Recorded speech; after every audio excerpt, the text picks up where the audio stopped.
Good evening to all. Welcome to this 43rd lecture session of the course Computational Fluid Dynamics. In our last lecture, we completed our discussion on the implementation of boundary conditions. Okay.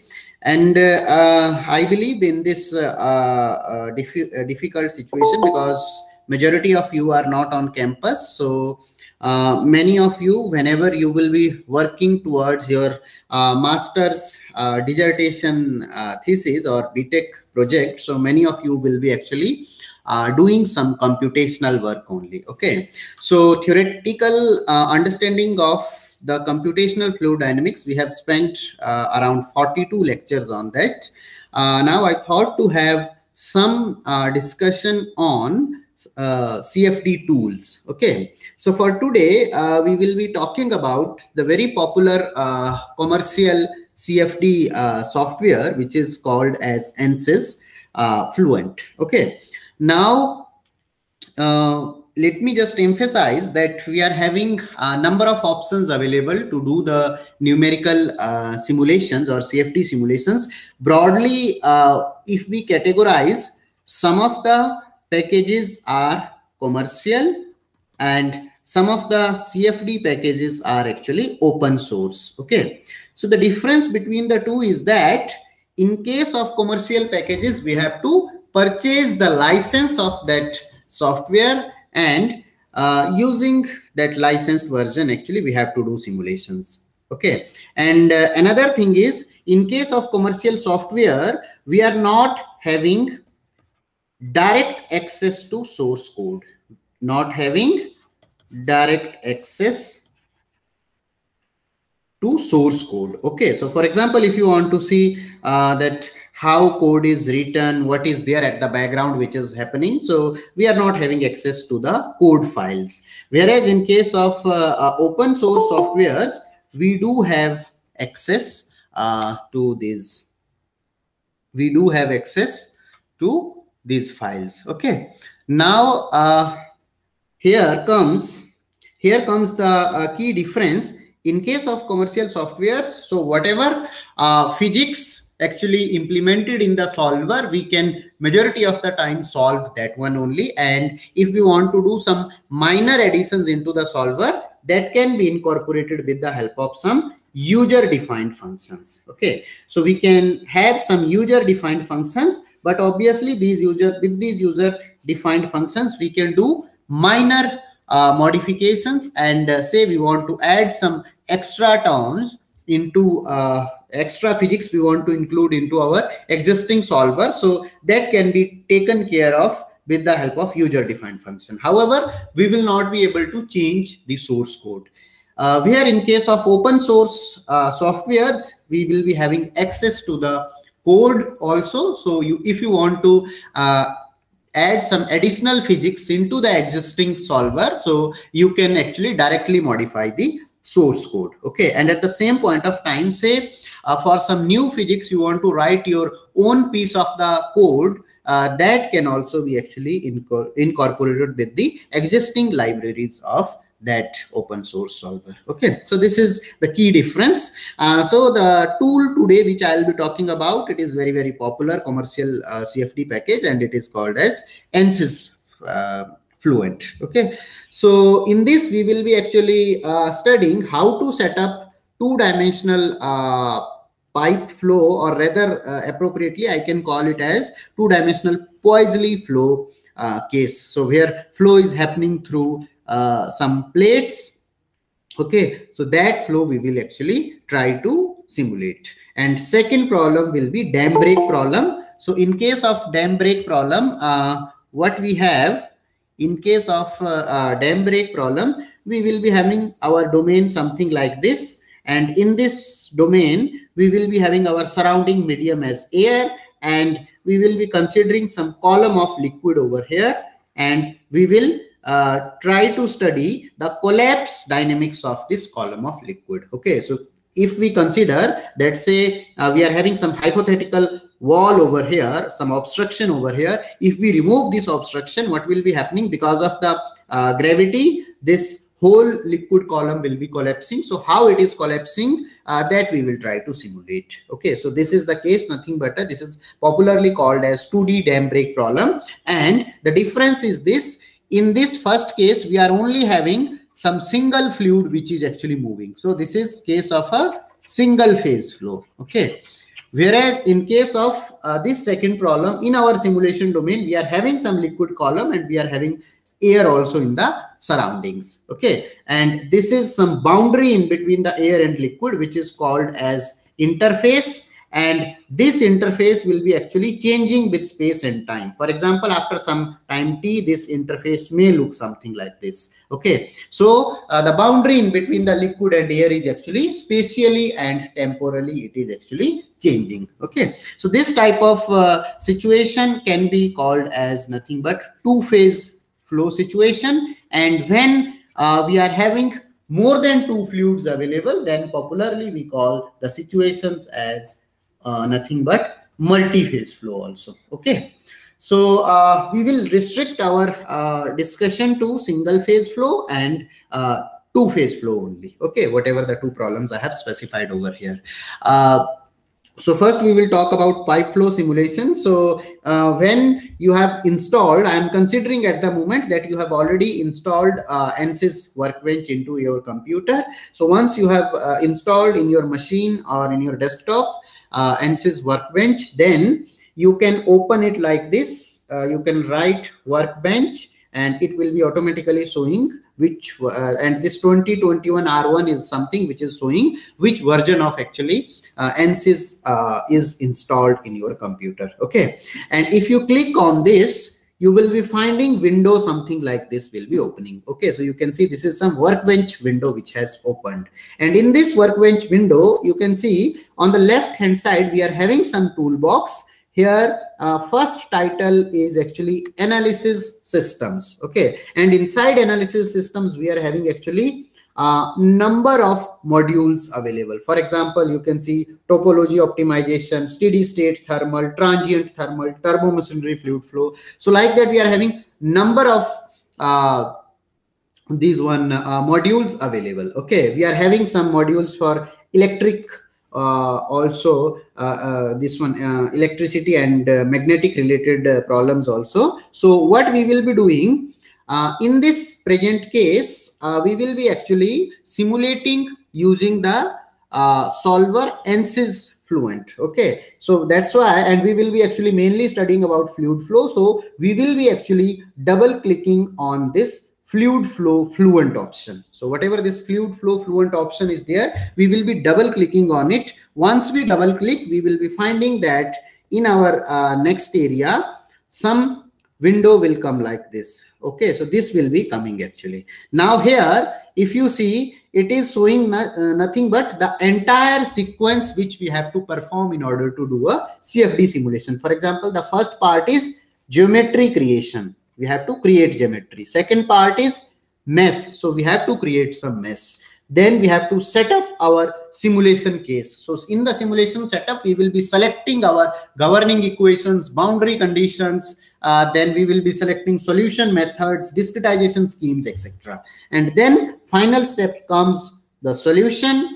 We will be having, once simulation is done successfully, we will be finding its solution, and then that solution actually from the solution we can plot different type of parameters. For example, for flow field I can plot velocity field, I can plot pressure field, and if say temperature is also involved, then I can plot temperature field, etc. So that for that I can use this existing post-processing module of the ANSYS Fluent. Okay, now for the creation of the geometry, we have actually right-clicked on this geometry option. Once you right-click, you are having now different options available over here. So one option is say import geometry. Another option is new design modular geometry. So say we are not having geometry ready, we want to prepare a new geometry. So I will be actually clicking on this option. Once I click on this option, I'll be finding screen something like this will be opening. Okay,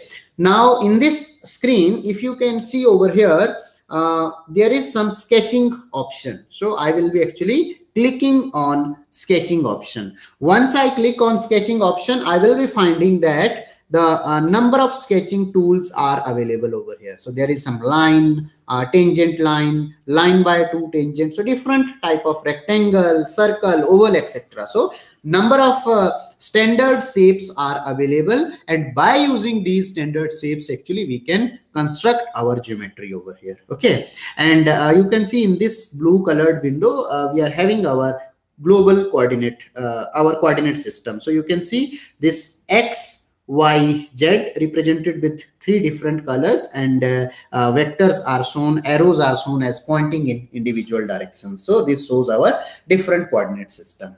So if you recall, the first problem we have considered is nothing but two-dimensional Poiseuille flow situation. So in case of two-dimensional Poiseuille flow situation, we are having two fixed plates and flow will be happening through these fixed plates. Okay, now can you tell me what will be how our geometry will be looking like? Can you tell me how our geometry will be looking like for this situation? Rectangle. So now question comes, do I need to draw the solid portion or fluid portion? Means whether my geometry will be something like this hatched portion, first one, or will it be something like this hatched portion?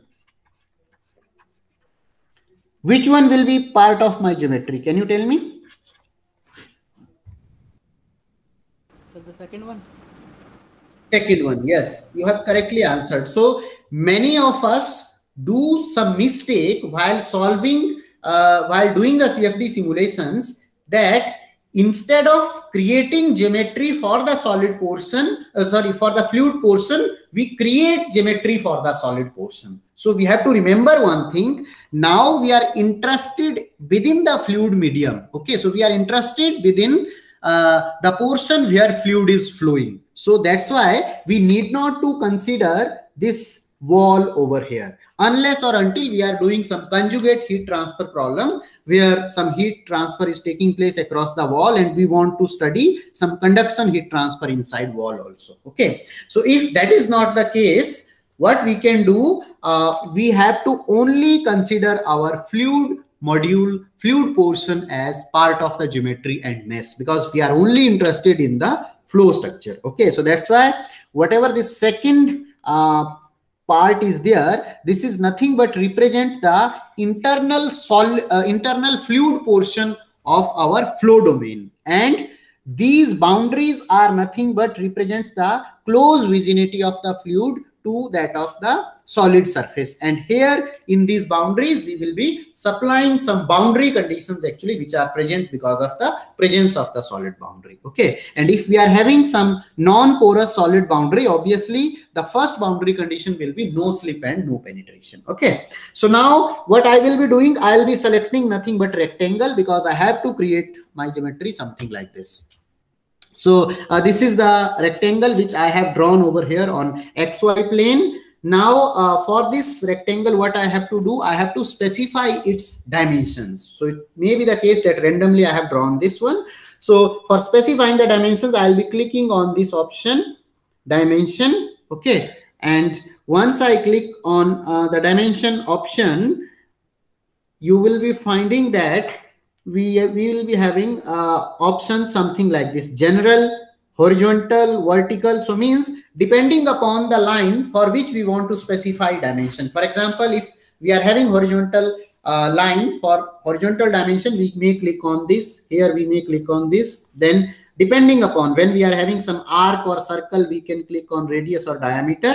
But along with that, we are having some general direction also. So by using this general dimension command, we can actually create dimension or find out the dimension or specify dimension for any random geometry. Okay, it need not to be say horizontal line or vertical line. So I have considered this general dimension, and in this general dimension I have what I have to do, I have to click first on this line and then on this line Once I click on these two lines, it will be showing my vertical dimension. Similarly, if I click on this line and this line, it will be showing nothing but my horizontal dimension. So the distance between these two lines. So you can see now over here we are having two dimensions, h and v. So with h, this one has come because first we have clicked on these two lines in order to find out the horizontal spacing between the two, and secondly we have clicked on these two, so that's why with h1 has come and with v2 has come. So once I do this h1 and v2, here I can actually modify these numbers. So you can see my units are nothing but SI units over here, and if you want to change the units, that also you can do by going into, I think, this units menu. Okay, so there is one units menu, so over here you can change the units also, but majority of the time we consider SI units. So I have considered that length of this domain is something around 20 meters and height I have considered as 1 meter. Okay, so with these dimensions, when I'll be proceeding, so this is actually shown how we can modify the dimensions. Okay, once we have created this, now we are interested in simulating a two-dimensional problem. So when we are interested in creating a two-dimensional problem, we only want to create some 2D surface. Okay, we have to create 3D volume only if when we are doing three-dimensional simulation. When we are interested in only two-dimensional simulation, so we have to consider only a single plane, and for the flow through a pipe, if we consider that width of the plates is infinite, so in that case we can employ over here the planar symmetry condition. We can take advantage of that, and instead of solving the three-dimensional flow situation, we can actually, by using planar symmetry, we can solve only along a two-dimensional plane. Okay, so if I have to create 3D surface, then obviously whatever this sketch I have created, I have to use this extrude command, and with the help of this extrude command, I have to actually extrude this section. Means I have to extrude this in the third dimension, which will be giving me three-dimensional object, something like this. But at the moment, we are not interested in 3D object, rather we are only interested in some planar location. Okay, because we are interested in doing the 2D simulation. So that's why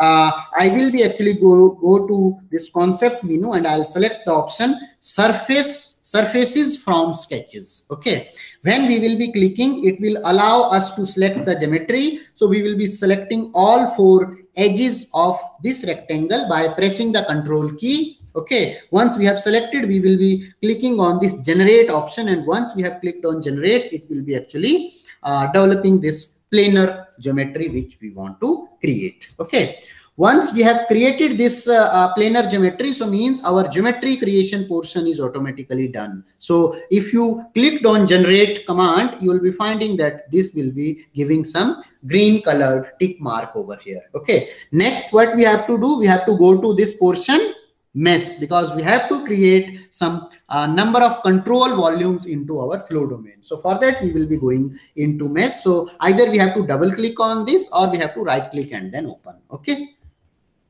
so now if you double click on this meshing module, you will be finding a window will be opening something like this. So here you can see there is this mesh is written over here. So if you click on this mesh, you will be finding some details in some window over here. Okay, so in that window, let me show you over here.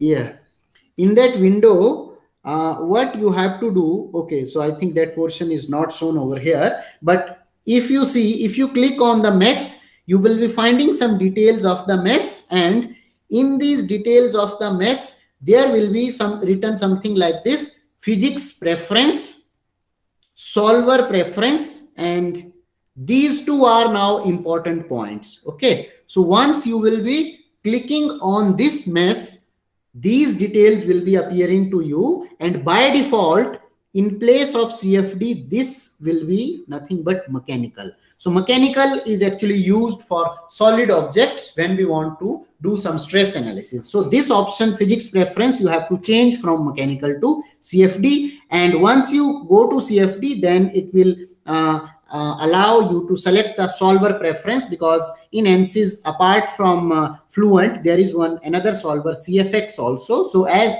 over here we are interested in doing the simulations using Fluent, so we can click on this Fluent option. Okay, after we have clicked on the Fluent option, now what we have to do in this geometry, we have to actually create the finite volumes. So we can create finite volumes by multiple ways. So one thing I can do, I can select this edge 1, and in this edge I can specify some number of divisions, how many divisions I want to give. So similarly I can select next edge and I can specify how many number of divisions, or say what is the minimum cell size I want to have on that particular edge. So there are number of options available. So now how to select this edge?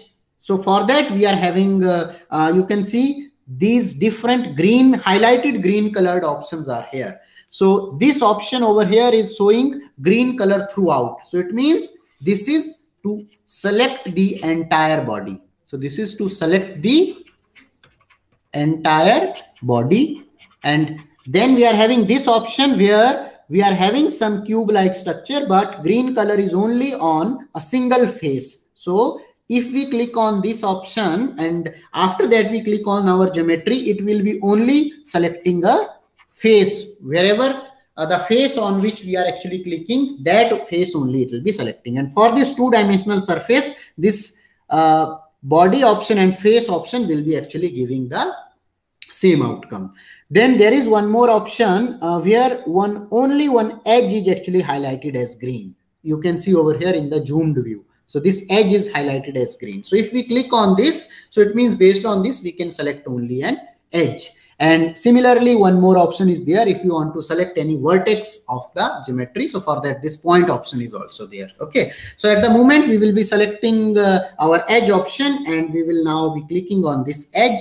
Once I click on this edge, some window will be opening.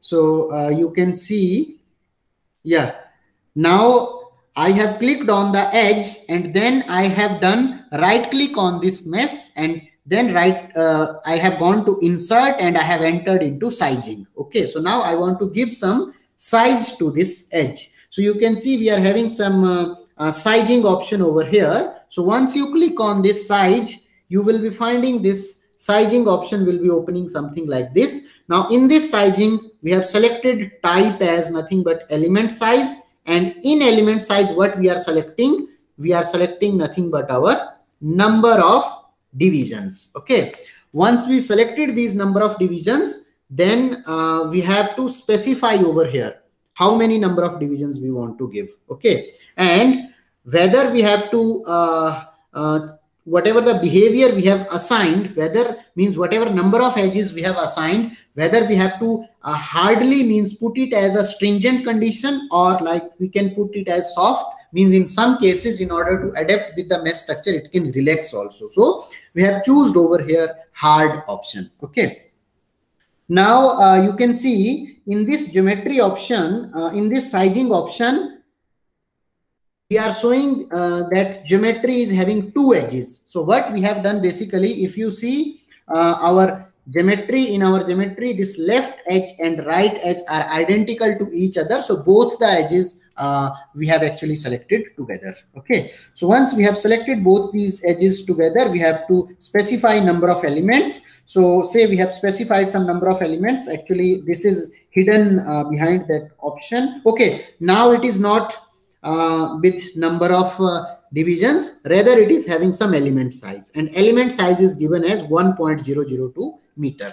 So which is actually larger than your domain, and you have clicked on generate option.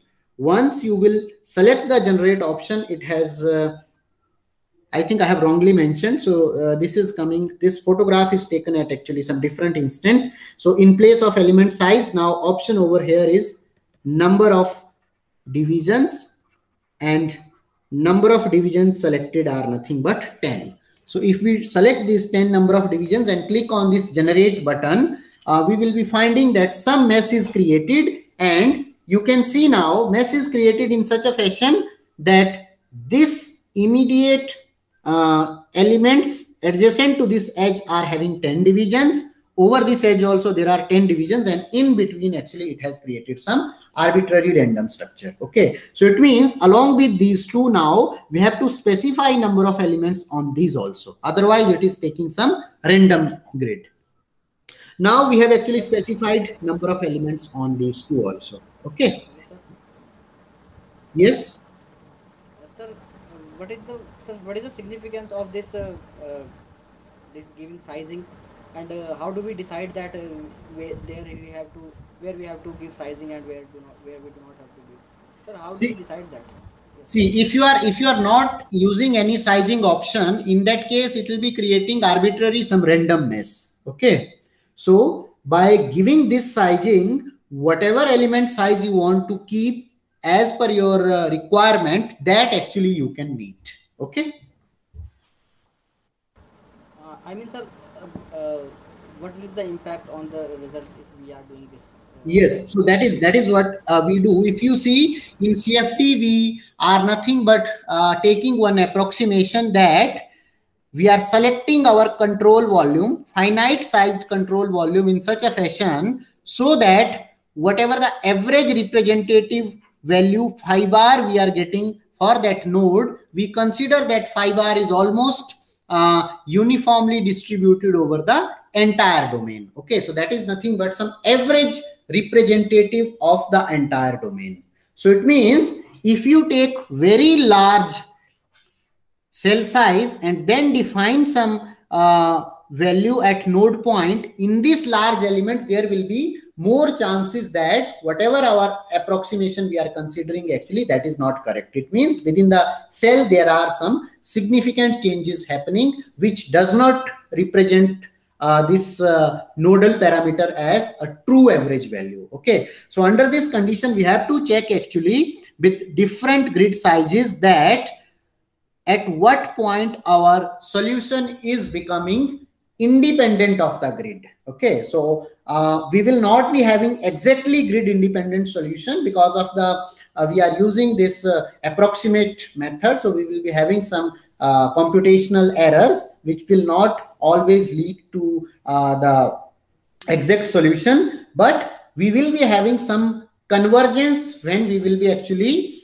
refining our mesh. So when we move from coarse mesh to fine mesh, we will be finding that our results will start converging. Means if say you are having some parameter phi, and now you have tried n1 number of cells, with n1 number of cells you are getting this as phi value. Now you have tried some number of cells as 1.5 times of n1, you will be finding this as value. When you have 2 times of n1, you will be finding this value. When you have 2.5 times of n1, you will be finding this value. So you can see over here, now what is happening?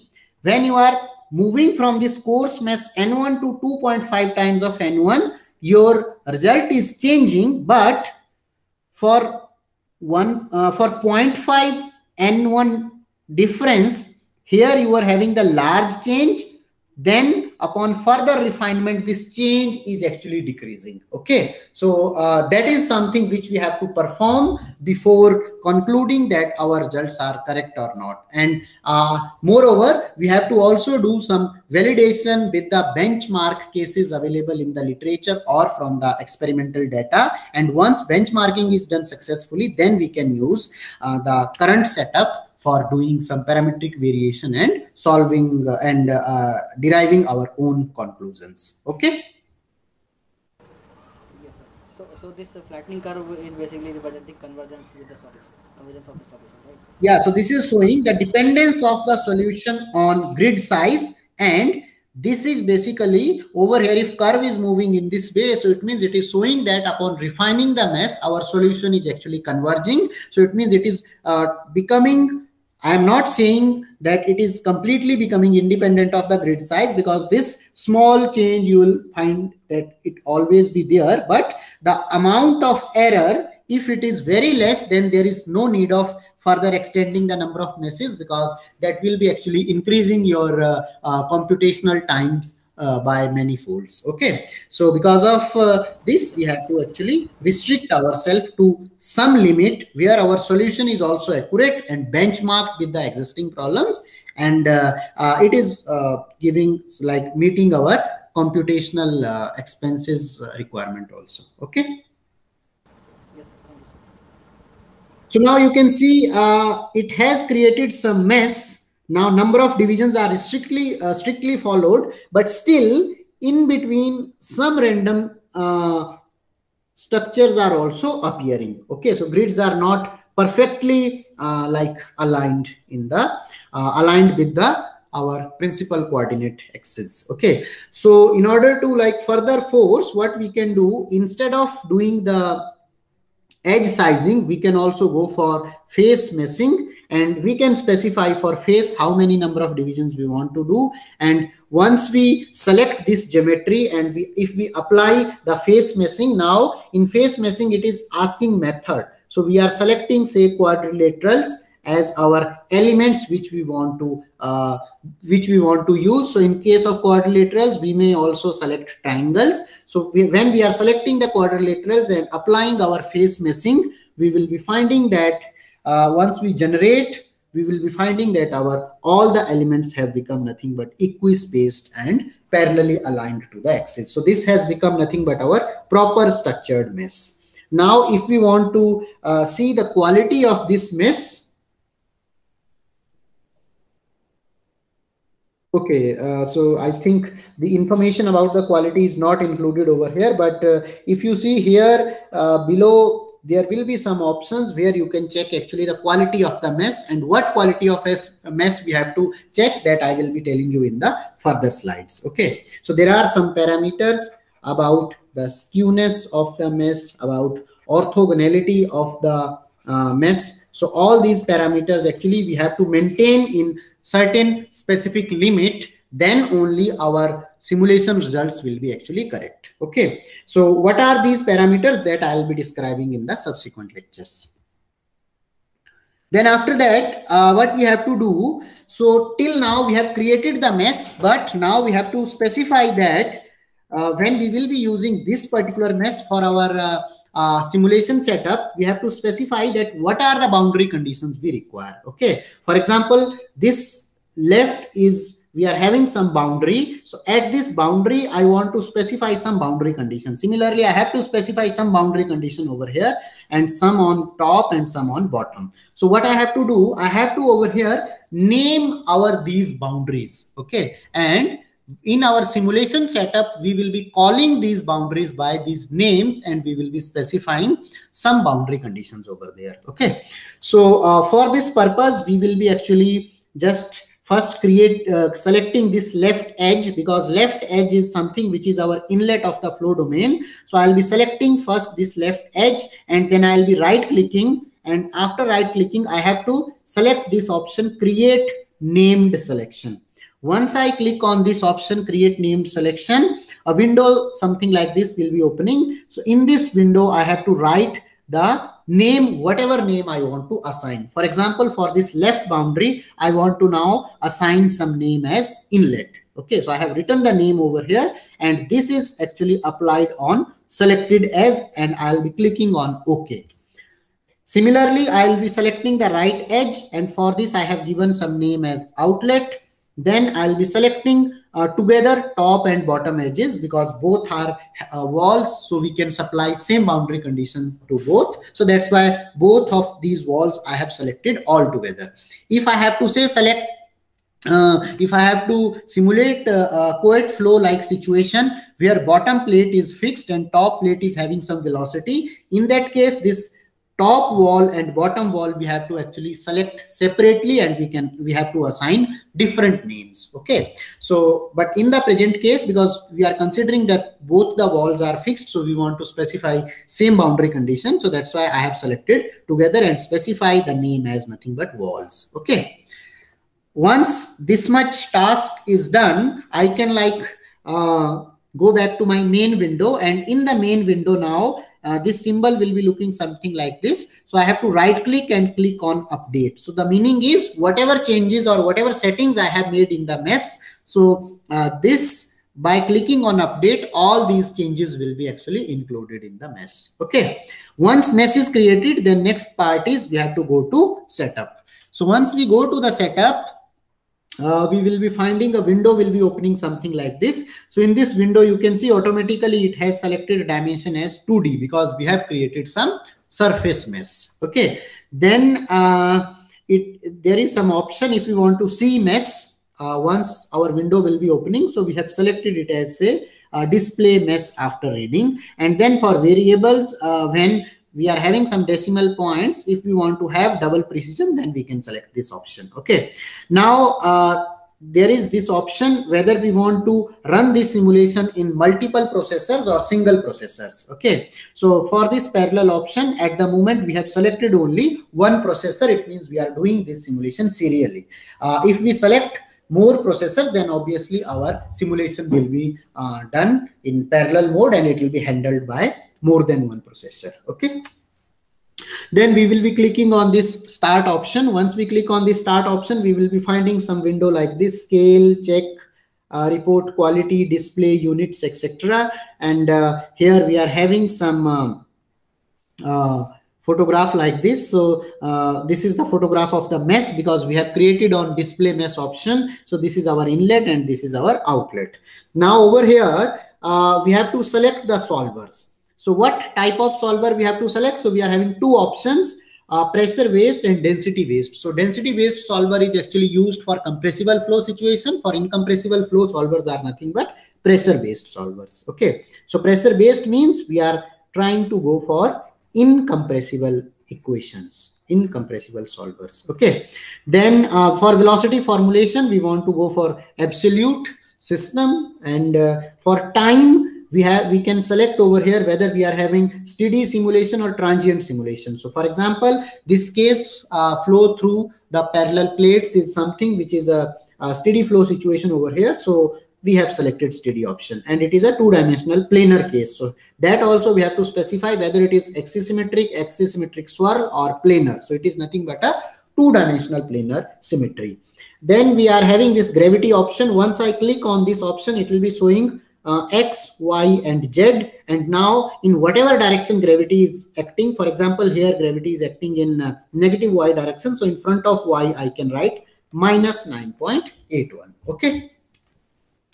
Then comes next viscous. Over here we have to select some models. Okay, viscous models. So in the viscous models, if I select inviscid means I will be solving Euler equation, which will not be having any viscous term. Okay. But we are having viscosity involved over here. So that's why I will be clicking on this laminar viscous model. So if I am selecting laminar, it means I am not considering my flow as turbulent. So once I have selected laminar, it means it has already selected our nothing but continuity and momentum equations. Okay, so this is one very, very important point. Many times we do some simulations, and when someone asks, we are not able to tell that what governing equations we have solved. Okay, so once we have clicked on this laminar option and we are using pressure based solver, it means we are nothing but using continuity and momentum equation. And that also if we are using for Newtonian fluids, then it means we are solving nothing but our Navier-Stokes equations. Okay, and if we select inviscid, it means in that case all the terms involving dynamic viscosity will not be coming. So our continuity and momentum equations will be taking the form of nothing but Euler's equation. Okay, and over here we are solving it for laminar case, so that's why we will not be going into turbulence models. Otherwise, for turbulence, I have already told you, explained you some of the models. So you can see Splart, Alamers 1 equation model is there, K epsilon 2 equation, K omega. So depending upon our requirement, we can actually select any of these options. Once we select these options, actually, these will be asking for some more details. For example, if I click on K epsilon, it will be asking whether we want to use K epsilon standard, RNG K epsilon, okay, or realizable K epsilon, and similarly it will be asking whether we want to use wall function or not. Okay, so all these details actually I have given you in the lectures involving turbulence. Okay, then we will be clicking on OK over here. Hello, sir. Yes. Sir, in the rest of the models, will the equation will be same governing equation, the continuity and momentum equation, or some equation is also added in the, for example, for the K epsilon model and So for the turbulence models, what will be happening? Continuity and momentum will be there as it is, because we have to solve mean flow, plus in order to find out turbulent stresses, we have to solve additional equations. So for example, if I select K epsilon model, then I have to solve additional governing equations for the turbulent kinetic energy and rate of dissipation of turbulent kinetic energy. So depending upon the model, whatever we are selecting, additional equations will be coming along with continuity and momentum. So continuity and momentum is there, which will be always present. Okay. Yes, sir. So, sir, do we study that rate of dissipation and this kinetic energy equation in the lectures, in the previous lecture? Have we done that part? Yes, I have explained the equations. I have explained the equations. Please go through the lectures. Yes, sir.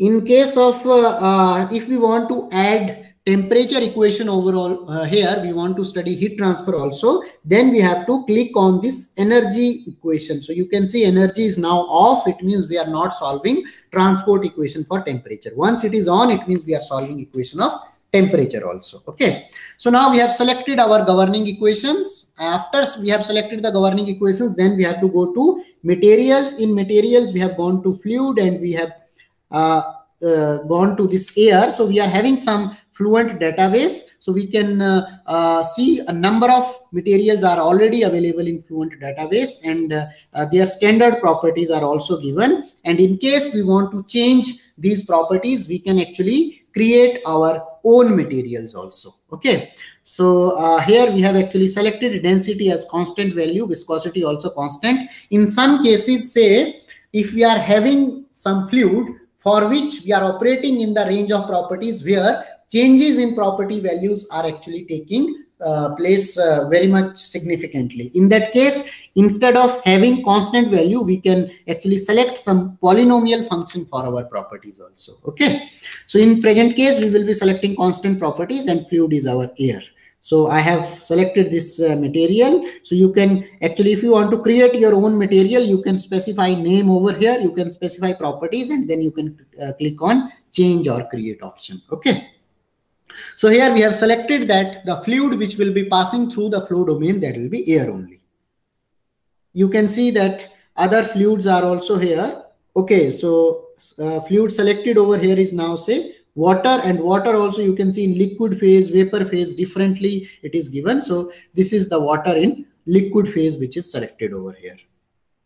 Then next comes boundary conditions. So in boundary conditions, you can see whatever the names you have specified. So one name you have given inlet, outlet, and wall. So all the names are appearing over here.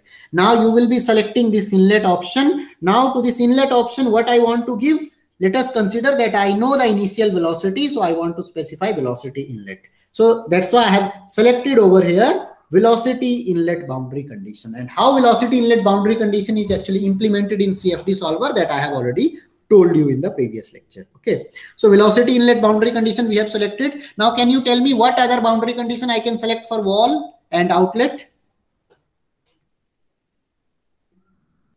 Sir, I think Constant wall will be fixed. Fixed, for the and outlet, for the outlet we can measure the velocity and pressure. yes, so let us consider for inlet. First I have clicked on inlet, velocity inlet, and velocity we want to give normal to the boundary and in absolute frame, and say we have specified over here value of velocity as nothing but 0.01, and we will be clicking on apply. Once we have applied this velocity boundary condition, then we will be going for this outlet boundary condition, and for outlet actually we have considered nothing but pressure outlet boundary condition. Okay, so we are specifying some value of pressure at the outlet. So for value of pressure at the outlet, I have specified gauge pressure as nothing but equal to 0. Okay, so 0 Pascal pressure I have specified at outlet, and I'll be clicking on this apply option. After that, for walls, I have simply selected nothing but no slip boundary condition. Okay, then I have to choose methods. So you can see for methods, I have selected simple method, Then for gradient calculation, I have selected least square cell based. Okay. So when we have to estimate the gradient, say gradient of phi, so I have told you earlier that we can take some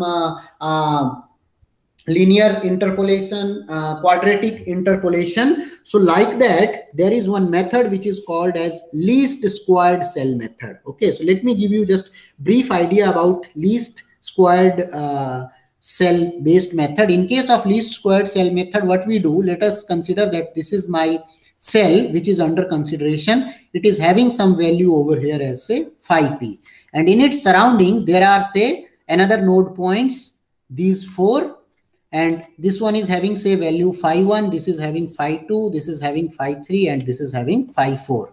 Now if I want to find out the gradient of phi for this cell P, so gradient of phi I want to calculate at cell P. So how I will be finding gradient of P? I will be considering some distance vector. For first one as say d1 vector, for this as d4 vector, here as d2 vector, here as d3 vector, and then I can write my phi 1 is equal to, I can consider that say gradient is known to me at point del phi p, and with the help of this gradient I am extrapolating value from phi p to find out value of phi 1. So if I do that, I can write phi 1 as nothing but equal to phi p plus d1 dot gradient of phi at point p. Is it correct how I have written it? Do I explain or is it clear? Yes, sir, clear. Similarly, I can write phi 2 as phi p plus d2 dot gradient of phi p. Similarly, I can write phi 3 and phi 4. Okay. Once I have written these, now by knowing the values of, by considering that say these values are known to us, phi 1, phi 2, phi 3, phi 4, and phi p from the previous iterations. Once these values are known to us, or say even here also in the present iteration, we are considering that these values are known to us. So I have to now find out nothing but this gradient of phi p as my unknown parameter. Now, from this system of equations, by using the method of least squares, we will be finding the value of gradient of phi p. That's why this method is actually called as least square cell based gradient calculation method. This point is clear? Yes. Then for pressure, we are using the second order method. So for second order method, you know that we have to use 3-point interpolation. Okay. And for momentum discretization, we are using second order upwind scheme. So we know that we have to use some scheme. So for momentum, we are using second order upwind scheme. And what is this second order upwind? That I have already explained you in our earlier lectures. Okay. So these are the different schemes which we have selected in solution methods.